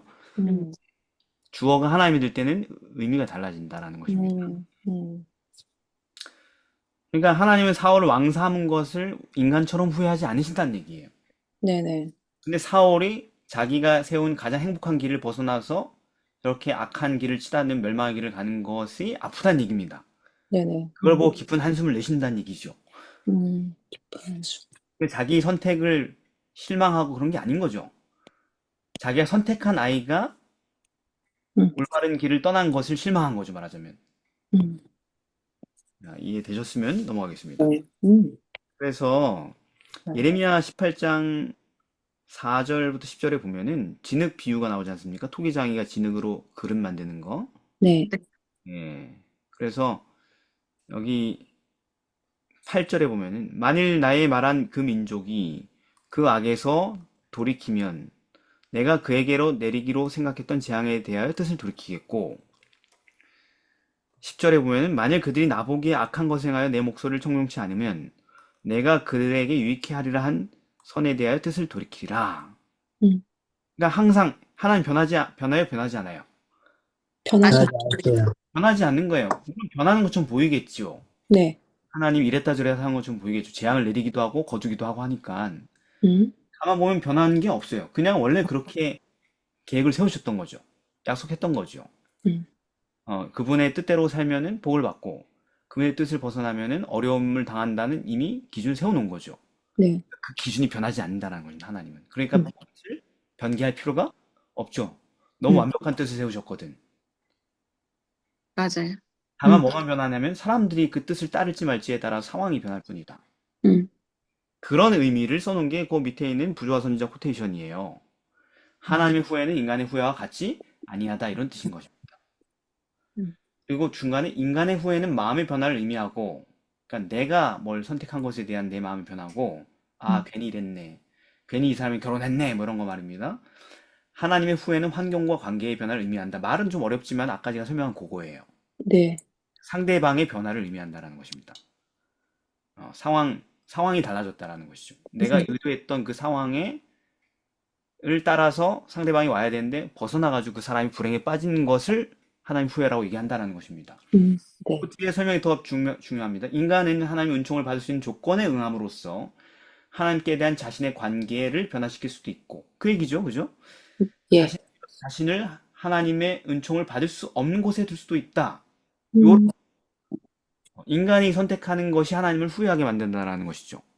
인간이 자기가 불행한 처지에 자기를 둘 때, 관계를 끊어버릴 때, 그때 하나님 후회하신다고 얘기한다는 거죠. 아프다고, 내 마음이. 예.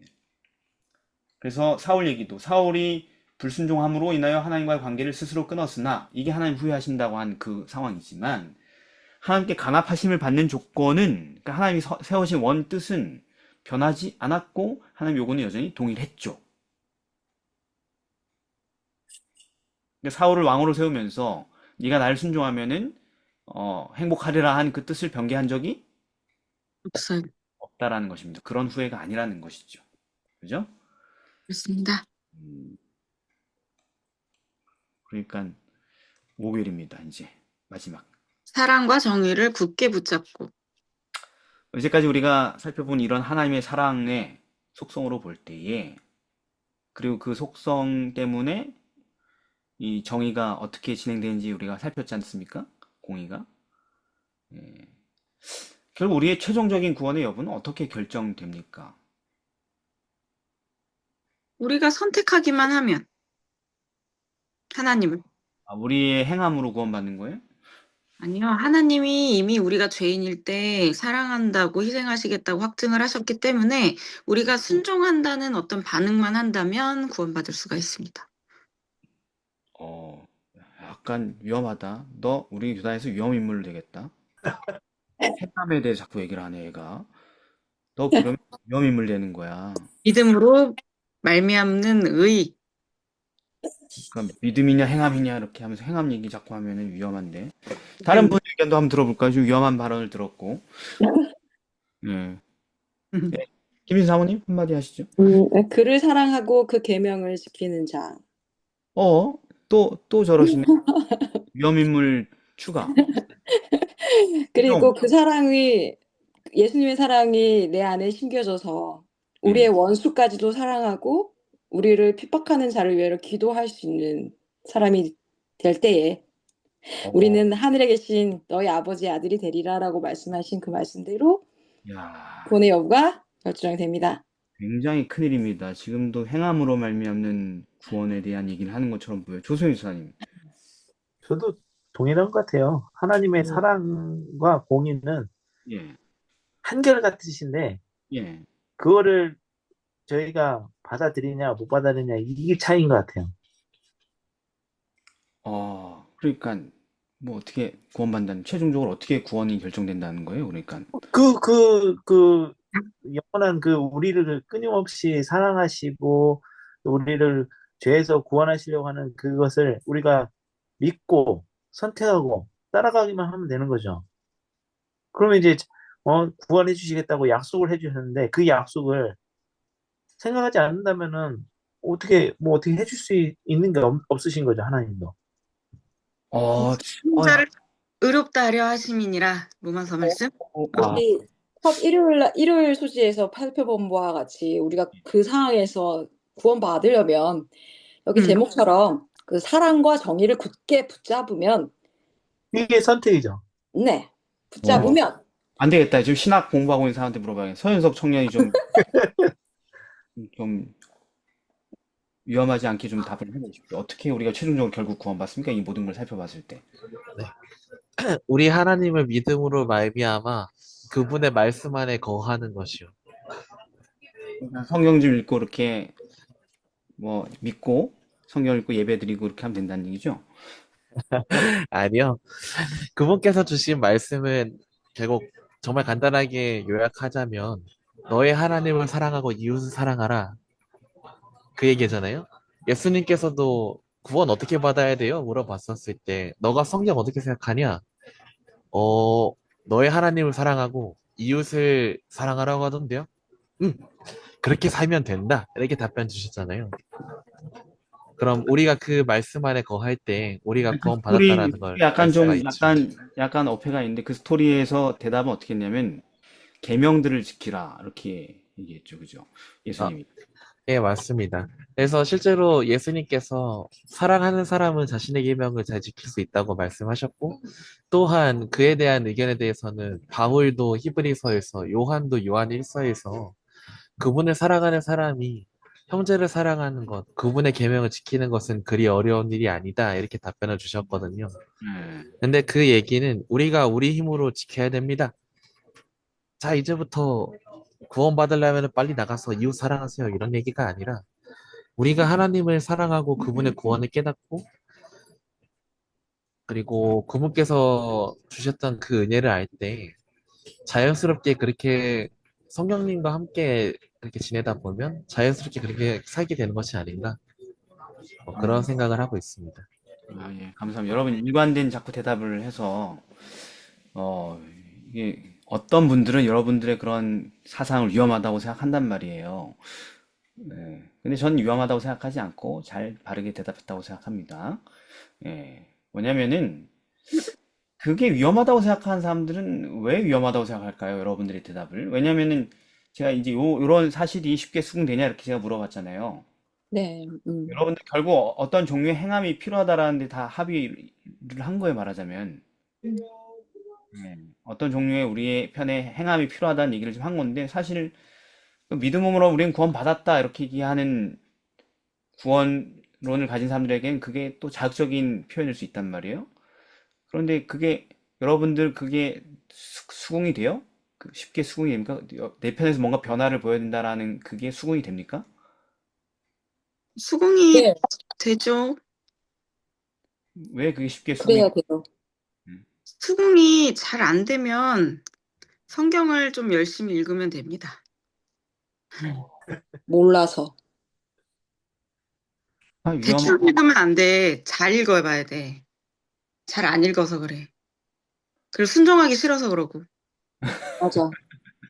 예, 알겠습니다.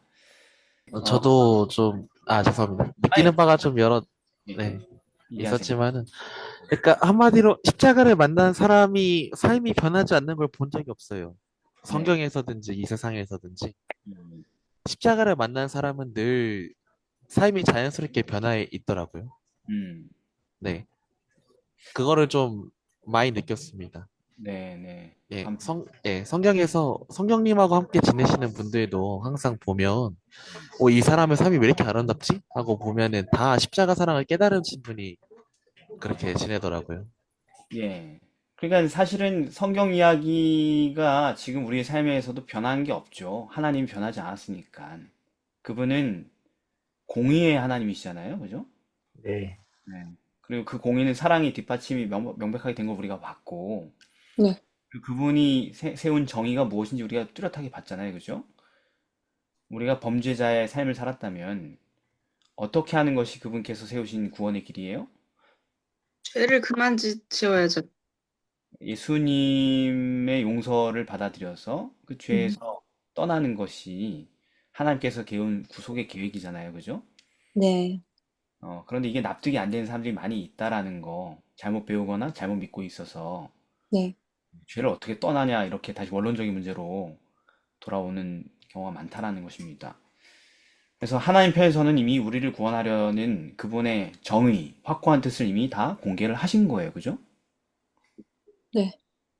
그러므로 사실 구원의 여부는 이제 그분 편에 무엇에 달려있는 게 아니고 그분께 다 하신 건데, 그분은 다 해주셨지만 결국은 우리 편에서의 선택에 따라서 결정될 수밖에 없는 거죠. 그분은 변하지 않으니까, 조건이 네. 세운 계획에서 조금 더 변하지 않을 거기 때문에. 그래서 믿음이라는 게 성경은 곧 행함으로 연결될 수밖에 없다고 가르치는 겁니다. 음. 우리의 행함으로 구원을 얻을 수 없죠, 당연히. 네. 근데 우리가 선택하게 된다면 우리 행함의 변화가 있을 수밖에 없다라는 것입니다. 예. 그래서 어떤 분들은 이 진리를 오해하여서 이게 무슨 율법주의, 행함으로 말미암은 구원의 교리라고 이설주의자들이라고 여기는 사람도 있어요. 저도 최근에 또 다른 슬프게 또 어떤 사람을 통해 들었는데, 제가 이렇게 계속 가르치니까 김영우는 동조 앞에서 가장 위험한 존재다, 이런 이제 평가를 내리는 분들이 계신다라는 소식을 듣게 돼서, 난 별로 위험한 게 없는데, 내 시골에서 그냥 내 교회에서 그냥 조용히 있는데 왜 그렇게 랭크 1, 블랙리스트 랭크 1에 그들이 이렇게 관리를 하고 있을까? 위험할 게 없잖아요. 제가 무슨 뭐 정치를 할 것도 아니고 권력을 탐할 것도 아니고 무슨 기관에 들어갈 것도 아니고 또는 뭐 서울에 있는 큰 교회를 원하는 것도 아니잖아요. 제가. 네. 그러니까 그분들하고 겹치는 게 없는데, 그런 분들하고 같이 겹칠 게 없잖아요. 같이 뭐 어떤 같은 목적을 두고 싸울 뭐가 없잖아요. 그죠? 그렇죠. 왜 그런 거. 자꾸 저렇게 위험 인물로 규정하고 계속 대대로 어떤 그런 프레임을 믿고 계실까? 그런 분들이 저랑 직접 대화를 하려고 시도한 분 한 분도 안 계시고, 예. 그리고 되게 위험 인물이라고 계속 하는데, 그러니까 이제 어떤 그 얘기를 들은 사람이 계속 문의를 한 거예요. 뭐가 위험하냐고 계속 이렇게. 그분 왜 그렇게 얘기하냐 이렇게 물어봤는데, 결국 이제 이 얘기로 귀결되더라고요. 지금 여러분들이 한 얘기들. 예. 그러니까 음. 행함에 대한 음. 순종에 대한 필요 또는 죄를 버리라, 이런 얘기들이 위험하다라고 얘기했다는 거예요, 결국은. 음. 이게 이제 무슨 율법주의 또는 공로주의 어떤 구원론으로 이렇게 왜곡이 돼가지고. 근데 사실은 이거는 성경이 늘 가르치는 당연한 어떤 가르침이고, 우리가 뭐 소위 예언의 신을 읽어보면 맨날 똑같은 얘기고, 그 패턴이 네. 대한 얘기가 음. 그런 얘기라서 전혀 위험하지 않잖아요. 되게 굉장히 중요한 얘기 아닙니까? 근데 네. 우리 안에도 그런 위험하다 이렇게 경계하고 이런 사람들이 있단 말이에요. 이런 교리에 대해서. 음. 근데 왜 그렇게 여기는가? 이게 행함으로 말미암은 구원 이야기인가? 결코 그렇지 않습니다. 그죠? 왜냐하면 이것이 하나님께서 세우신 구원을 위한 정의에 기반되어 있기 때문에 그런 거예요. 그죠? 음. 분명히 로마서에서 바울은 얘기를 했습니다. 로마서가 무슨 책입니까? 믿음으로 말미암는 구원을 가장 역설한 책이잖아요. 그죠? 바울이 뭐라 그랬습니까? 로마서 2장 5절, 8절 한번 누가 읽어주실까요? 이 예수를 하나님이 그의 피로 인하여 로마서 다만 2장 5절. 2장 5절. 5절부터 8절. 그때에 경건한 아니 죄송해요. 다만 내 고집과 해개치 아니한 마음을 따라 진노의 날 곧 하나님의 의로우신 판단이 나타나는 그날에 이 말 진노를 내게 쌓는도다. 하나님께서 각 사람에게 그 행한 대로 보응하시되 참고 선을 행하여 영광과 존귀와 썩지 아니함을 구하는 자에게는 영생으로 하시고 오직 당을 지어 진리를 좇지 아니하고 불의를 좇는 자에게는 노와 분으로 하시리라. 그러니까 이게 믿음을 하면 의를 가르치는 로마서에서 한 얘기래요. 아주 상식적인 정의로운 얘기 아닙니까? 그죠? 네. 네가 죄를 회개치 않고 고집을 계속 부리면은 진노를 당하게 될 것이다. 예수 믿는다고 주장하면서도 그러면은 그죠? 하나님께는 정했어요. 뭘 정했어요? 각 사람에게 그 사람이 행한 대로 보응하시기로. 이게 뭐예요? 이게 정의죠. 네. 예. 그래서 어떤 이에게는 영생을, 어떤 이에게는 진노를, 죄를 버리는 사람에게 영생을, 죄를 고집하고 무리지어 다니는 사람들에게는 심판을. 음. 이게 하나님 정의잖아요. 그죠? 예. 이게 변개될 수 있겠습니까? 하나님께서 이걸 변개할 수 있겠습니까? 아니요. 변개할 수 없겠죠. 그런데 이렇게 얘기하면은 소위 위험하다고 얘기하는 느끼는 분들은 이런 표현들이 굉장히 어떻게 들릴까요? 위협적으로. 예, 위협적으로 들리겠죠. 성경 말씀 하나님의 뜻인데도 위협적으로 느끼겠죠. 그죠? 음. 그리고 어떻게 느끼냐면 이게 불공정하다고 느끼는 거예요. 하나님의 우리가 들은 복음이랑 다르다 이렇게 느끼는 거죠. 이건 불합리하다. 우리가 믿으면 주의 은혜로 다 구원해 주신다고 하지 않았느냐 뭐 이렇게 얘기를 하는 거죠. 항상 그 결정적인 게 뭐냐면 죄를 버릴 것인가 아니면 죄를 이게 버릴 수가 없어요 이렇게 하면서 계속 변명할 것인가 이 문제가 거기에 걸려 있는 거거든요. 말하자면. 그런데 이게 굉장히 부담스럽고 불편하고 되게 이러면 너무 과한 것 같다. 이건 정의롭고 사랑이 아닌 것 같다. 정의롭지 못하고 사랑이 아닌 것 같다 이렇게 느끼는 사람이 있단 말이에요. 이런 하나님의 뜻이. 근데 이게 여러분 좋은 얘기 나쁜 얘기예요. 이 로마서 2장 5절 8절이 하나님의 뜻이 이게 정당하고 되게 사랑이 느껴지는 얘기예요? 아니에요. 정당하고 사랑이 느껴지는 이야기죠. 그분들이 이해를 못하니까 다혜가 좀 간단하게 왜 사랑이 느껴지는지 얘기해 볼까? 왜냐면 고집이랑 회개치 아니한 마음 때문에 뭔가 하나님의 영광 이런 거를 좇지 않고 당을 만들어 가지고 진리랑 반대로 해서 막 다른 그 진리를 따르고자 하는 사람들을 이렇게 괴롭히거나 그리고 자기네 의가 맞다라고 다른 사람들을 구원에 이르지 못하게 헷갈리게 거짓 복음을 전달한다거나 이런 사람들 때문에 피해를 보는 그 모든 사람들에게 하나님께서 대신해서 노와 분으로 그 행한 대로 보응하신다. 진노의 날에. 그게 얼마나 하나님이 완벽하게 그 울분을 풀어주시는 거예요. 그건 너무 피해자들 생각만 한 거니까 가해자인 내 입장이 되게 불편하다고. 가해자는 좀 불편해야 되는 거 아니에요? 아니, 나도 사랑받고, 좀 용서받으면 안 되냐고. 이렇게 하겠다고 그래서 미리 말을 해주시니까 그러니까 돌리라고 이렇게 하지 말라고 미리 얘기까지 해주시는 거니까 이걸 듣고도 안 하는 거면 그 사람한테 해줄 거 다 해준 거지. 예. 자, 요거를 좀 더 쉽게 하나님 편에서 답답해요. 하나님이 답답하셔서. 이런 우리 때문에. 그냥 다 용서해 주시지 왜 자꾸 이렇게 불편하게 하느냐. 이런 사람들에게 하나님께서 하신 말씀이 있어요. 에스겔 33장에서 얘기하셨습니다. 13절부터 20절을 보면은 오늘 마지막으로 볼 본문인데 가령 하나님 답답해서 지금 백성들한테 얘기하시는 거예요. 야, 예를 들어서 내가 의인에게 말하기를 너는 의인이니까 넌 날 믿으니까 살게 될 거야 라고 얘기했어요. 그런데 그 사람이 그 의를 스스로 믿고 왜? 면제 받았잖아요. 하나님께서 용서하셨잖아요. 네. 너는 거듭났어. 영생이 너에게 있어. 이렇게 했으니까 난 이제 영생이 있는 사람이야.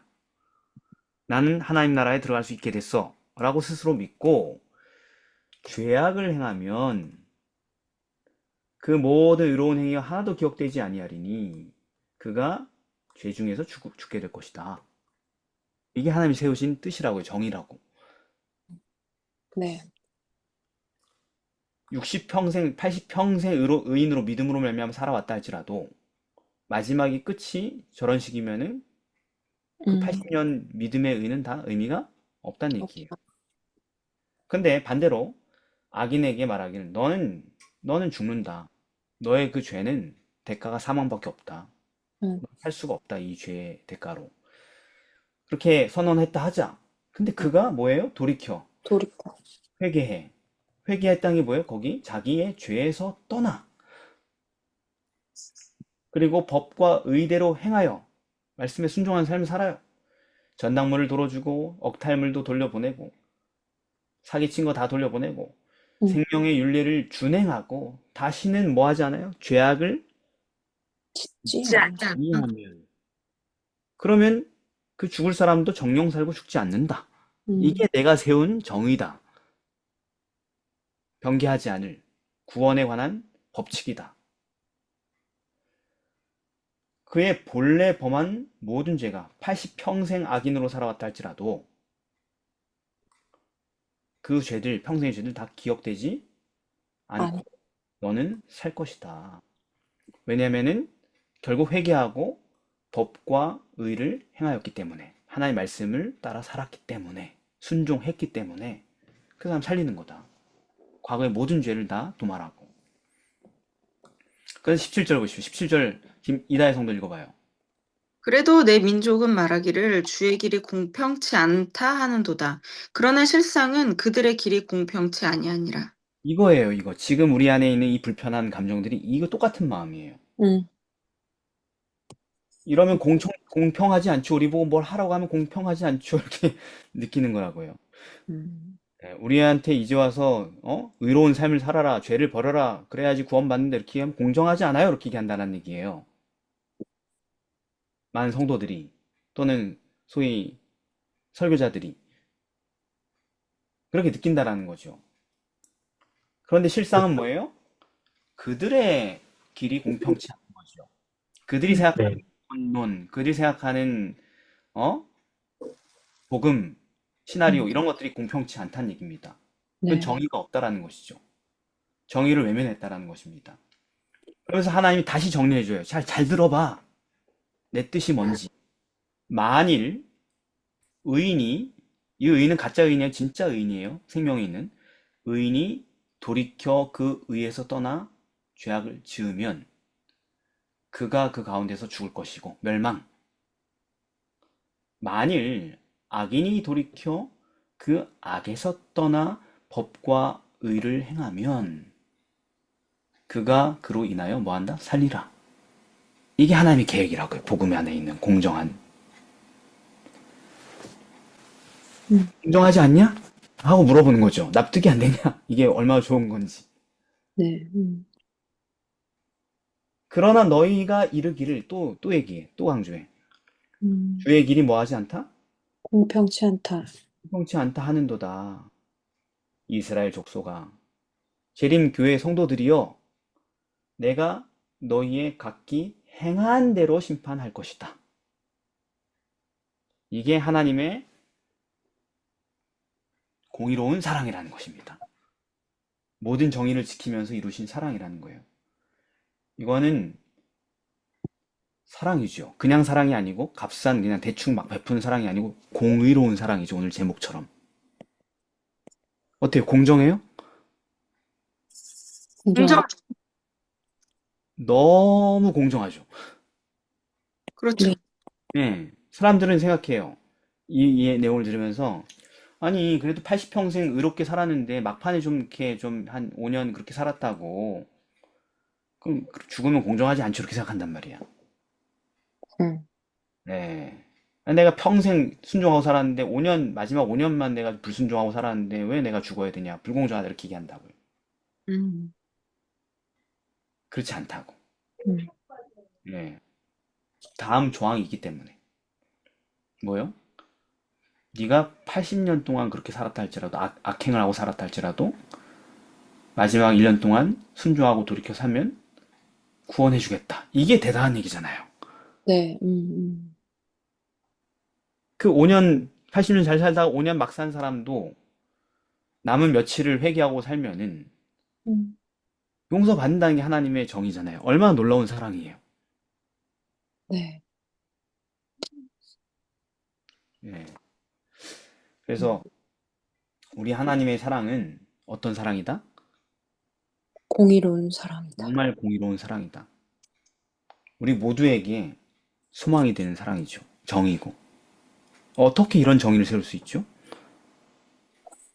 내가 평생 잘못한 게 너무 많아가지고 며칠 숨 넘어가기 전에 뉘우치고 회개하고 한 그걸로는 도저히 상쇄할 수 없는 망쳐버린 인생인데 근데 그런 나를 용서해 준다니 음, 정의를 해치지 않으면서 얼마나 놀라운 정의예요. 그죠? 맞아요. 그래서 음, 우리 우리가 우리 교회가 재림교회가 원래 본인들이 갖고 있었던 진정한 복음의 취지를 이 정의를 깨닫고 우리의 새로운 신앙생활에 접목하여서 그 놀라운 사랑 안에서 희망을 발견하게 되길 바랍니다. 기도하겠습니다. 사랑의 아버지 하나님, 주의 길은 참으로 공평하였고 이 세상 어떤 복잡한 상황 속에서도 가장 합당하며 누구도 불평할 수 없는 가장 완전한 사랑과 정의가 실현된 법임을 오늘 깨닫습니다. 주님, 주님께서 세우신 그 놀라운 영원한 법, 그 법칙 위에서 그리스도의 은혜를 바라봄으로 우리가 희망을 갖게 하여 주옵시고 순종하여 주님께서 우리로 인하여 후회하지 않는 그런 잘 되게 하여 주옵시길 예수님의 이름으로 기도드립니다. 아멘. 네. 감사합니다. 네, 감사합니다.